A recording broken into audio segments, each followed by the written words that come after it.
Hey guys, I'm Anisha Gupta of Team Horcruxes.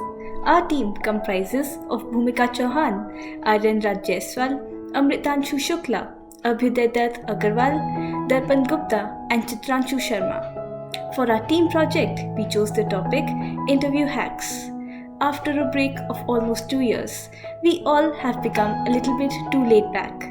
We all need to be ready and polish our communication skills and give the best first impression.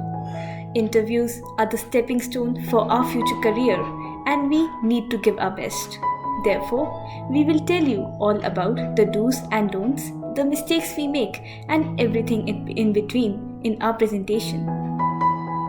Expressing ourselves is the most important and significant aspect to build ourselves forward and build presence. Effective expressing helps our ideas to be brought up clear and establish a successful communication with others. Effective expressing involves our speaking styles, body modulation, and presence. Basically, it covers verbals and non-verbals. This skill makes most of its application in situations where we are being assessed and discussed as in interviews. Everyone has to face them someday or other. Ineffective expression can play a major role in creating an unsuccessful interview or unsuccessful communication. So here we are to guide you through the journey of a successful interview. To begin with us, let us understand what do we mean when we say interview. Technically, interviews are a means of data collection about an individual. They are focused on understanding the issue or topic from participants' point of view. Questioning them to know about their thought process, they are generally kept in the participants' preferred language and their choice of words, ideas in order to get better insight of them. Interviews can be taken in groups or in person, individually, personally, face to face, or in virtual mode through meets and or sometimes via mail or telephones. However, this does not mean that interviews make use only when we have to assess people or take formal interviews for job hiring processes. Interviews can also be used as a source to gain knowledge from cultivated people to know more about a particular field or domain. Interview is a subjective process. It's about people's attitude, opinions, experiences, and their interpretations. Bringing in influence and presence in an interview makes the respondents feel more knowledgeable. Both the verbals and non-verbals plays a major part in doing so. As we all know, the first impression can make it or break it, and certainly, without even speaking, it's our body language, presence, and appearance that shows up. Hence, we need to be really cautious about the initial moments. Once we take over initially, it's easier to catch the pace or even perform better later with a good start. As we all are aware, any of the conversation or communication model is 50 to 70% of the body language and expression and just 30% of the speech or non-verbals. Let's first take a look at the major portion, the do's and the don'ts in case of the non-verbals or the body language. Time plays a crucial role when it comes to the being present at the expected location at a particular moment. Running late to a meeting with people you don't know or have a formal relationship with will share a guaranteed negative light on the interview. It can lead to the interviews making the perception that the interview is unreliable and unorganized, that does not respect people enough to value their time. Be present for it at the expected location and leave your house in the enough time so that you don't have to run for the meeting or interviews or find an excuse. It's that easy. Okay, so second is appearance. Whenever one enters the interview venue, within just 7 seconds and a glimpse, a surface perception about the personality of a person can be prepared. As they say it, your outward appearance is an interview is an employer's first glimpse of your judgmental skills. Without even saying much, it's our attire that can make us be judged wrongly. So, it is really important that one must be well dressed and presentable. As per the occasion, well, we are talking about the interviews, the formals come into the picture. They bring in an aura of professionalism and enhance self presentation. At high level interviews, wearing tailored suits are the norms. Wearing anything else would indicate that one doesn't care and is floating the standards. Coming well dressed and as per the code expected also becomes a factor of showing respect to those who are present in the room and show your seriousness. Hence, a lot of assumptions can be made purely out of looks. Moreover, when we are well dressed, we feel more confident. Keep the following in mind to ensure good grooming in an interview. Shoes must be polished with no visible wear. Be sure that there are no buttons missing or stains or wrinkles on your clothes. Keep the buttons in place up to the neck and ensure to wear a perfect tie. Comb well and have a clean face. Keep a fresh change of clothes for backup. All in all, just be polished. Don't use heavy perfumes or tons of makeup as one just needs to look neat and well put together. Handshake. This is one of the most important aspect of the interview at the very beginning, where you can make out a good impression. A flimsy handshake can be a real good impression killer. People with a weak handshake are instantly judged as being shy, unconscious, and uninterested, or even completely incompetent. The most common mistakes that lead to a weak handshake, trembling handshake, are wrong hold, the duration of time, the grip of handshake, and the motion. Just touching the palm of holding the fingers can be a wrong approach towards a handshake and might give the impression that you are in a hurry. Also, using both of the hands to do a handshake can make it look informal and look over friendly. Often holding hands for too long during the handshake to make the situation a bit awkward. Just ensure that you hold the handshake for not more than 2 seconds. Often, due to nervousness, we get out or hands shaking. A shaky grip can give the impression of being underconfident and frightened to face situation.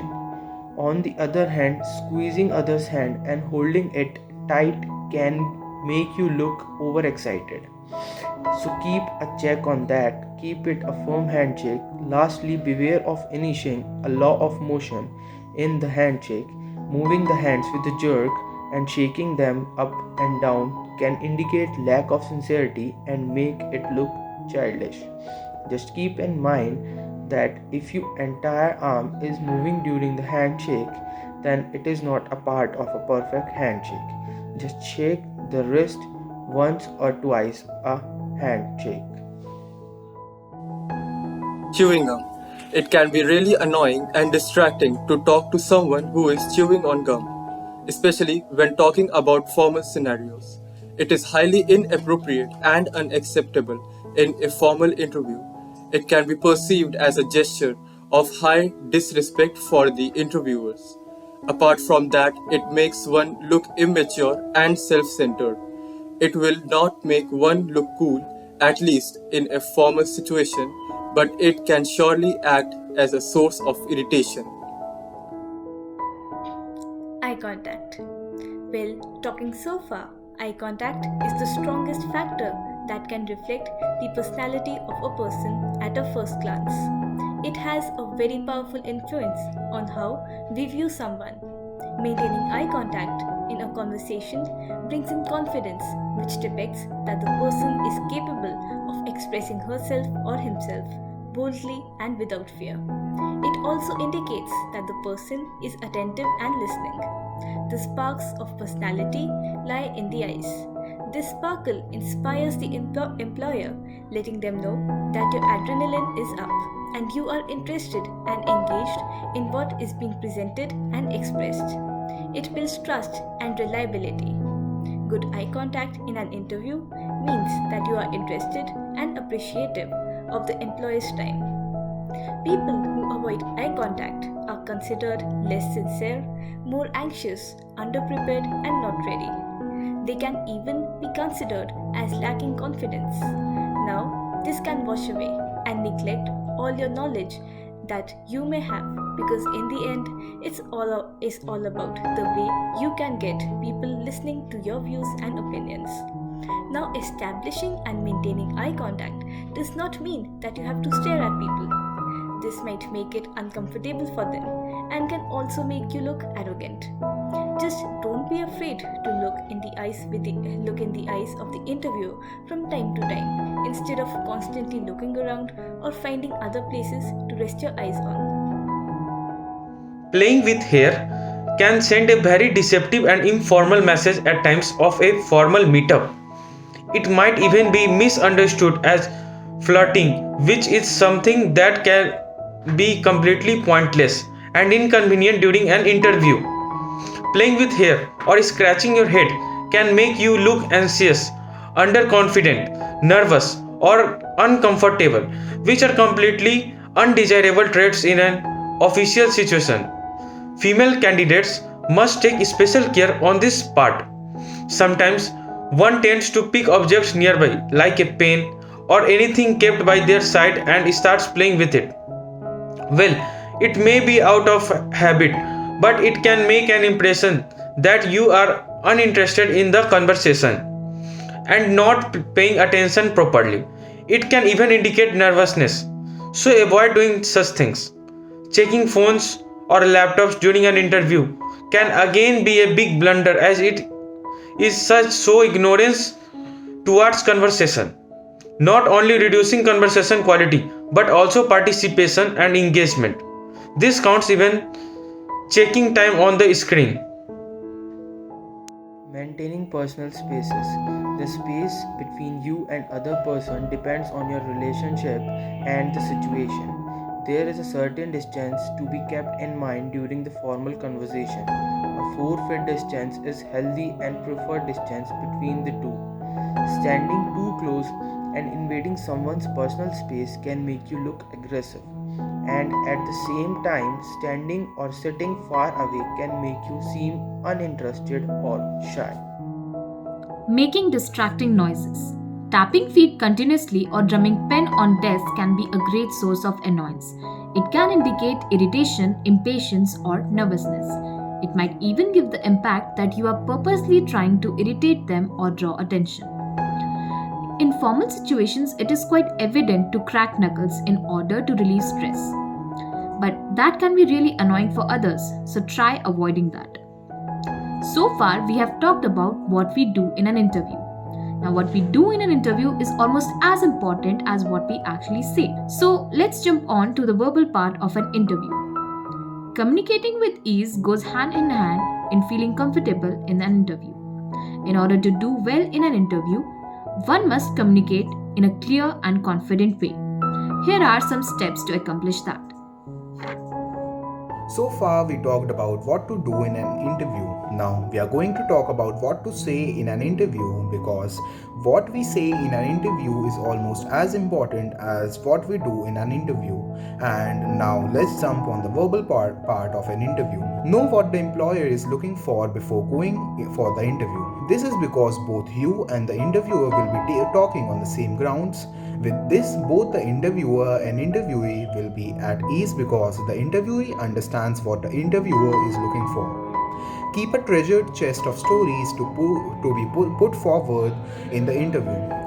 This will be based on your experience, achievements, and projects, tasks, and duties that you have done so far related to the position. Demonstrate the result and explain how you can do this again. Cut your explanation down. Make sure that you don't allow yourself to ramble whenever or wherever you are giving explanation in an interview. Limit the number of words or sentences. Be mindful and get to the point quickly and efficiently.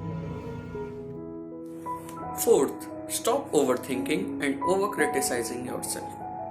Rather than thinking what others are thinking about you, think of how can you offer the interviewer with help. in showcasing them that you have the right skills, qualifications, experience, and knowledge for their open positions. Fifth, practicing in front of the mirror. It's a very classic technique to put things in perspective. It helps in controlling the things that we say. Giving eye contact mimics the interview environment. Apart from all this, keep a check on your tone and voice modulation. Sometimes we are not aware of how loud or how low are we speaking, and that can lead us shouting or not being heard, which can be embarrassing at times. Keep a check on the speed or pace at which you are conversing. Speaking too fast can make an impression that you are trying to finish everything fast, and it may lead to misunderstanding and confusion. On the other hand, speaking too slowly may lead to interviewers thinking that you are out of words and underprepared. Choose your words wisely and avoid using informal words like cause, you will, you have, damn, can't, etc. Well, now I guess we are good to go through an effective and successful interview. Thank you. Apart from this, keep check on tone or voice modulation. Sometimes we are not aware of how fast or how slow we are speaking, which can lead to us shouting or not being heard, which can be embarrassing at times. Keep a check on the pace or speed at which you are conversing. Speaking too fast can give an impression that you are trying to rush things up, and that can lead to misunderstanding and confusion. On the other hand, speaking too slow can lead to interviewers thinking that you are underprepared and out of words. Choose your words wisely. Try avoiding informal words like you've, you'll, can't, and damn, cause, etc.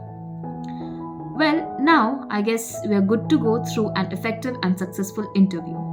Thank you.